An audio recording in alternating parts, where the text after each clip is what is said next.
Hello বন্ধুরা, তো দুপুরে মেনু নিয়ে চলে এলাম। তো দুপুরে মেনুতে আছে গরম ভাত, আর আছে পটল ভাজা, আর একটুখানি কুমড়ো ভেজেছি, একটা কুমড়ো ভাজা আছে। আর এটা চালটাকে ভিজিয়ে আর গুঁড়ো করে আর এটাকে ফ্রাই করেছি একটু নুন হলুদ আর একটু লঙ্কার গুঁড়ো দিয়ে।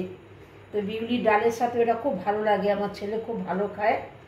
আর আছে ডাল, বিউলির ডালের মধ্যে দিয়েছি আদা আর মৌরি বাটা দিয়েছি, আর ফোড়নে দিয়েছি শুকনো লঙ্কা আর মৌরি দিয়েছি।